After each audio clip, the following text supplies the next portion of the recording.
Welcome to the International Daily Roundup.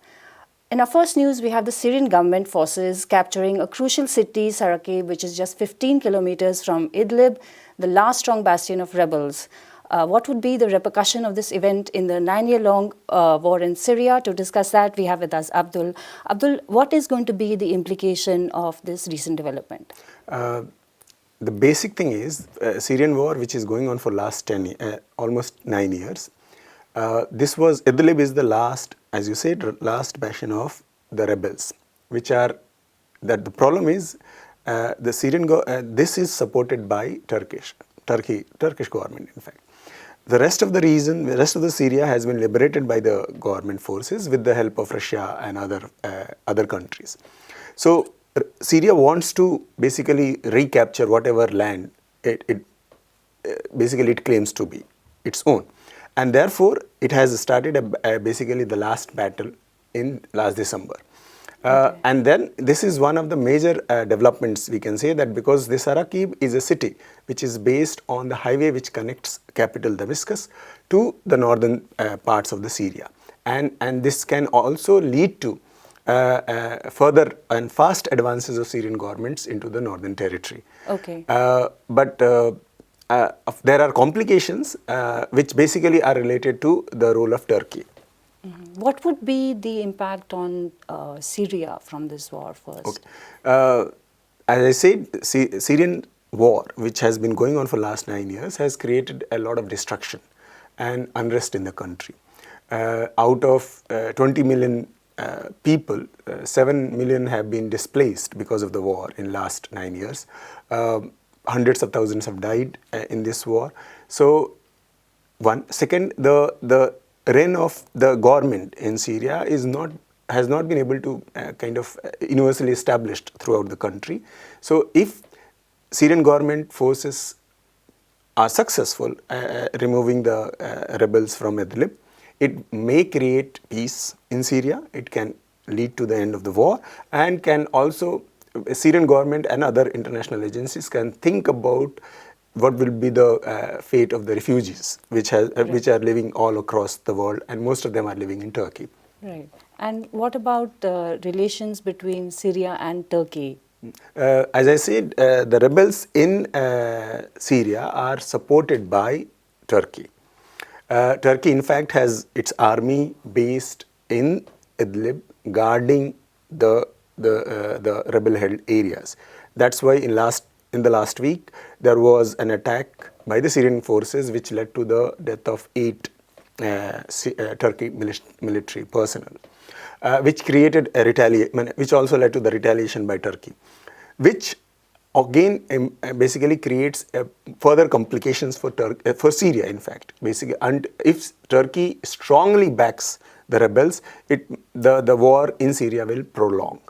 Okay. So it will be, Russia is mediating between Syria and Turkey and trying to kind of create a ceasefire and trying to pressurize Turkey not to support the rebel forces. But Turkey has been adamant so far, and it is trying to maintain its hold on Idlib, primarily giving the excuse that if this war continues, if the Syrian government push to Idlib continues, it might create further displacement, further refugee problem. It is already a large number of people from the Idlib are moving towards Turkish border, and that is their legitimate concern.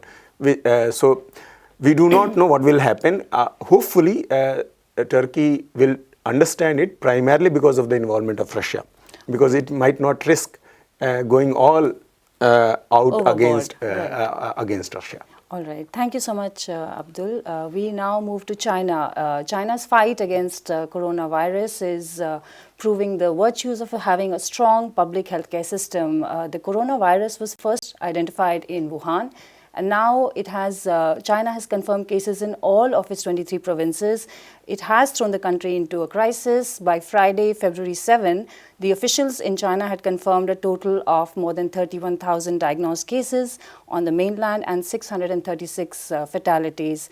Meanwhile, there is a hysterical media coverage of this crisis in the West, which is basically sparked by rumors, racism, anti-China propaganda, the racialization of the virus, much like during the SARS epidemic, has pinned the blame for the outbreak on unhygienic Chinese cultural and culinary practices, and even on an imaginary repressive state.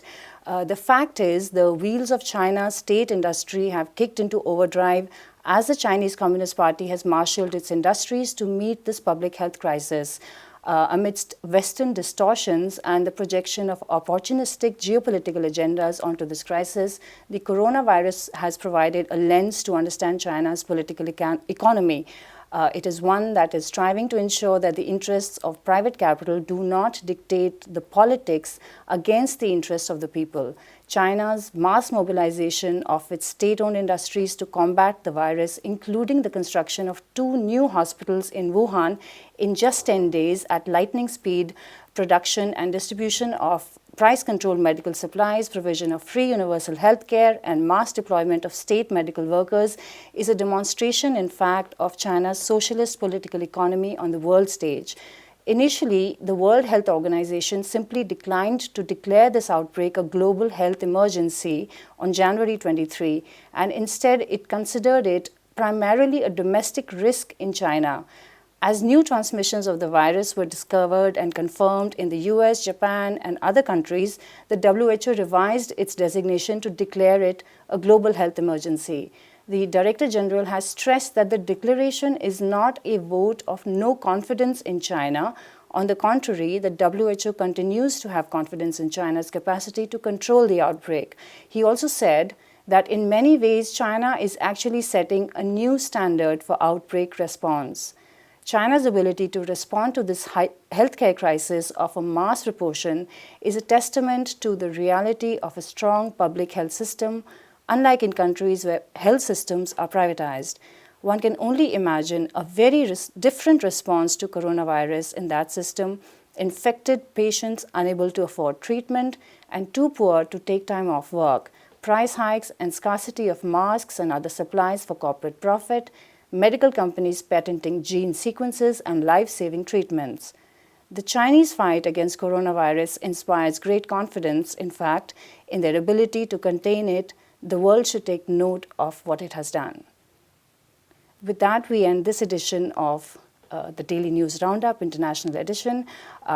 Please log on to www.peoplesdispatch.org and look at our Instagram, YouTube, and Twitter and Facebook feed for more detailed information. Thanks very much. De pie cantar que vamos a triunfar, avanza